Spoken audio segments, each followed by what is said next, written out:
Aqui de volta, programa Vida e Saúde, Rede Século XXI.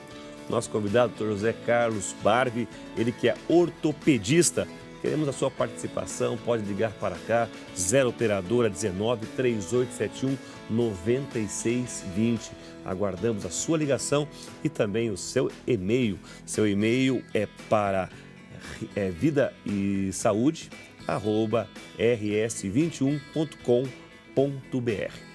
Doutor, nós encerramos o bloco com a pergunta do nosso amigo Denilton, lá de Piraju, que ele pergunta quais os ossos que mais frequentemente fraturam decorrente da osteoporose. Denilton, os ossos que mais fraturam, em primeiro lugar é a coluna, as vértebras, coluna lombar e torácica baixa, e depois o quadril, o colo do fêmur, e aí o punho.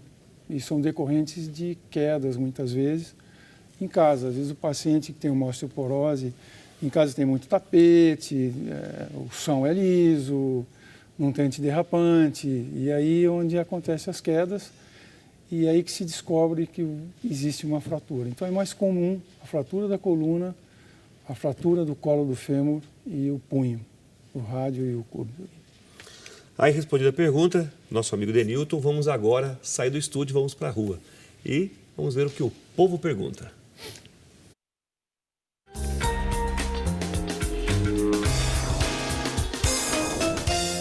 Oi, meu nome é Carla. Eu gosto muito de café. Eu gostaria de saber se futuramente eu posso adquirir osteoporose. Aí, doutor, nós acabamos de ver a Carla participando. Carla, muito obrigado pela sua participação. O café. Então, Carlos, o café é tido como uma das causas de osteoporose. O café, o álcool, são substâncias que diminuem a atividade do osteoblasto, que é uma célula que produz a matriz óssea, que produz o osso, né, que recoloca o osso. Então, ele é reabsorvido e é recolocado por esta célula. E o café, nessa questão, ela diminui essa atividade. Então, ele tira uma quantidade maior e coloca uma menor. Obviamente, isso não aparece de imediato, isso é uma coisa a longo prazo. Doutor, o senhor respondeu a Carla falando do café, citou o álcool, e quero aproveitar aqui e abrir esse leque, já que estamos falando de alimentação. Quais outros alimentos também podem, o que mais pode prejudicar aí e ajudar, consequentemente, a ter a osteoporose? Então, na realidade, é a baixa ingesta de cálcio, né? Você não ingerir o cálcio ou perder o cálcio por doenças renais, como a gente viu naquela matéria, por processo de não absorção intestinal do cálcio, por algumas doenças do estômago, reduções de estômago, ou algumas doenças do próprio intestino. Isso são, como a gente disse bem no início, são doenças multifatoriais, é uma doença com causas multifatoriais, né? Doutor, e vamos lá, a etnia negra tem menos osteoporose. E o que pode haver? Então, grosseiramente, não se tem eu acredito que ainda não conseguimos identificar o porquê disso, mas eles têm mais massa óssea. A etnia negra tem mais massa óssea. Então, obviamente, essa osteoporose existe, mas ela é mais difícil de aparecer. Vai aparecer muito mais longe, né? É como o homem tem mais massa óssea. Então, a osteoporose do homem passa a ser investigada a partir de 55, 60 anos. O da mulher, aos 45, 50. Né? A do idoso, você começa, quer dizer, teoricamente, todo mundo a partir de 65 anos deveriam começar uma investigação de osteoporose. E como é que faz essa investigação? Basicamente, por um exame de imagem, que é chamado densitometria óssea. Tem que fazer isso aí.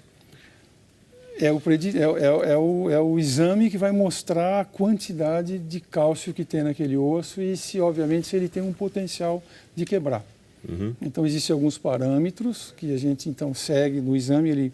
Ele mostra uns parâmetros que ele diz que você tem uma osteopenia, que é um estágio antes da osteoporose e depois uma osteoporose.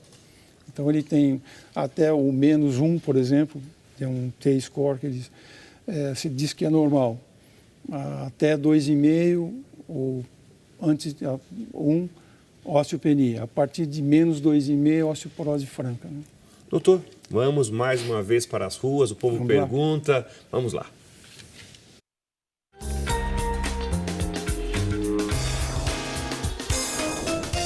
Oi, eu sou o Lucas. Eu queria saber se as pessoas que fumam têm mais chance de ter osteoporose.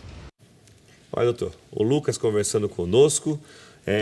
A Carla já falou já do café. O senhor já acrescentou o álcool e agora está o fumo aqui. Da mesma forma, o fumo também pode levar a uma osteoporose. Pode levar a um retardamento, por exemplo, de consolidações de fratura.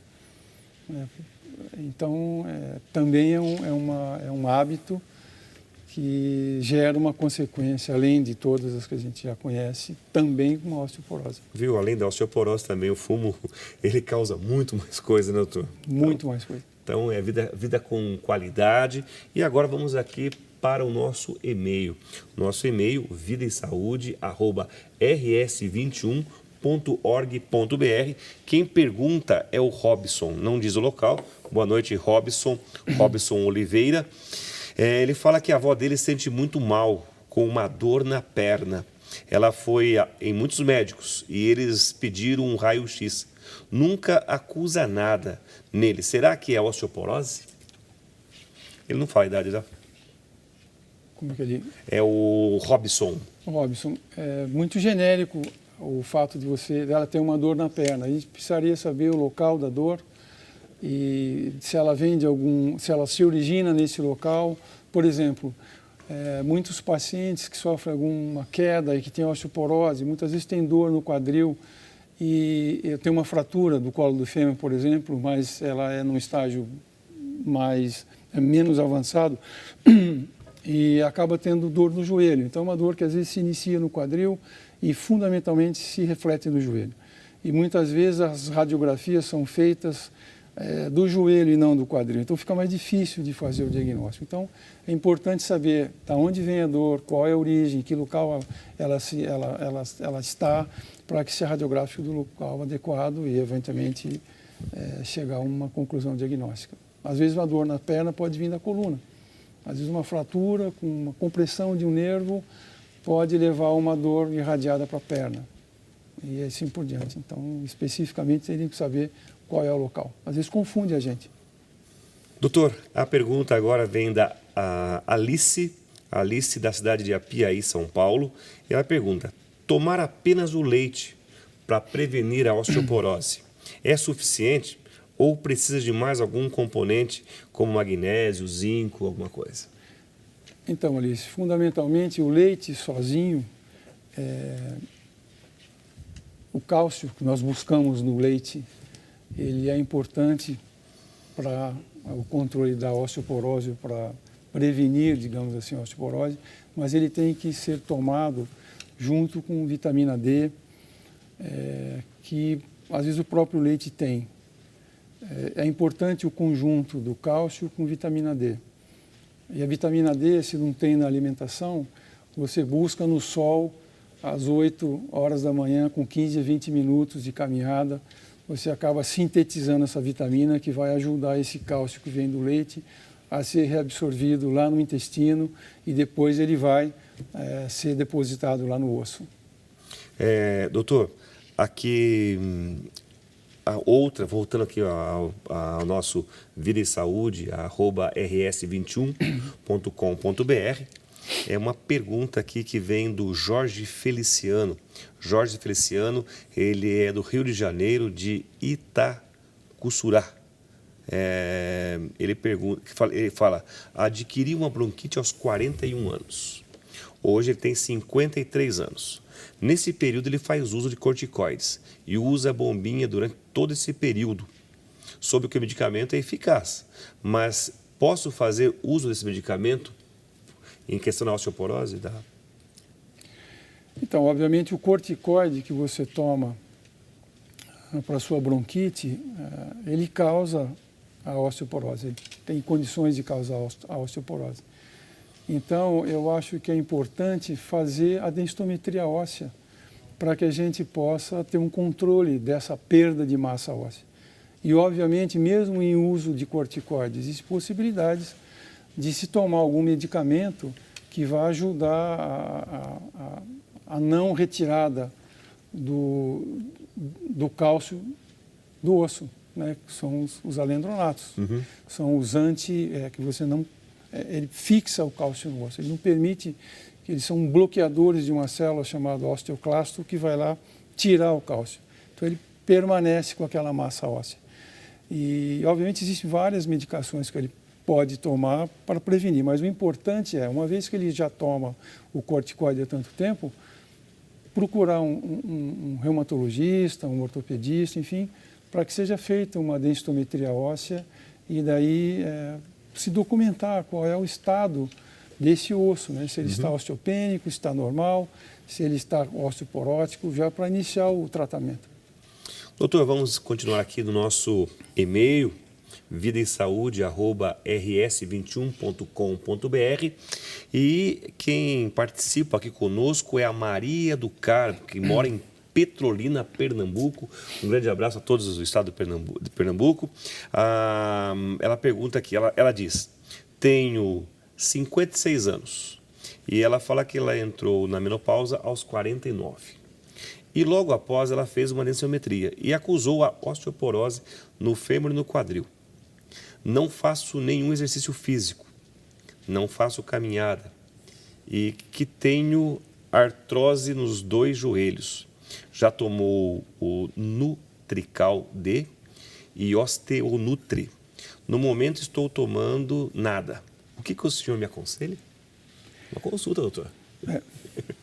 Então, na realidade, eu acho que você tem que procurar um médico na sua região e fazer uso de medicamentos que possam fixar o cálcio no osso, que são os alendronatos. Fazer o exercício físico, não adianta fixar o cálcio lá no osso, você tem que fazer o exercício físico também, porque a ação muscular sobre o osso, ele cria algumas deformidades que dão ao organismo, porque ele entende que ele está precisando de colocar o cálcio ali.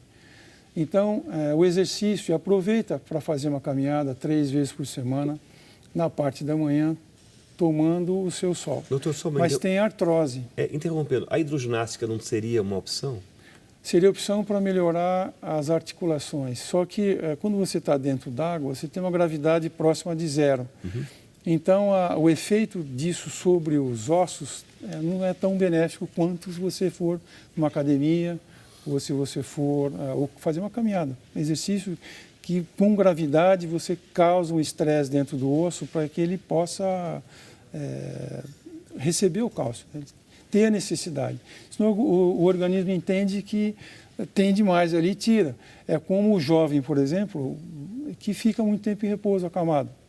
Você tem uma pessoa, por exemplo, de 35 anos, que sofre um trauma e fica acamado uma semana, um mês, ele perde quase 1% de massa óssea ali deitado. Então, é interessante o exercício, é interessante a atividade física, mas não é aquela atividade do nosso dia a dia. Precisa ter um tempo e fazer a atividade física. Acompanhamento. E com alguém sempre orientando. Tá certo. Aqui, Dr. José Carlos Barbi conosco, o tema é osteoporose. Vamos sair para um breve intervalo, é o tempo de você ligar, mandar seu e-mail e participar. Vamos sair para um breve intervalo e voltamos já aqui, Rede Século XXI. Com relação à parte alimentar, eu gostaria de chamar a atenção da necessidade diária de cada um de nós tomarmos ingerirmos pelo menos 1 grama, 1 grama e 200, 1 grama e meio de cálcio por dia. A pergunta é onde está esse cálcio, né? Quais são os alimentos que mais proporcionam essa liberação de cálcio? Então, sem dúvida nenhuma, no dia a dia o leite. Cada copo de leite, em média, libera cerca de 220, 230 miligramas de cálcio por dia. Evidentemente, ninguém aguenta tomar tanto leite durante o dia. Isso pode ser composto com queijo branco, iogurte, coalhada, ricota, que são alimentos que vão ajudar na alimentação.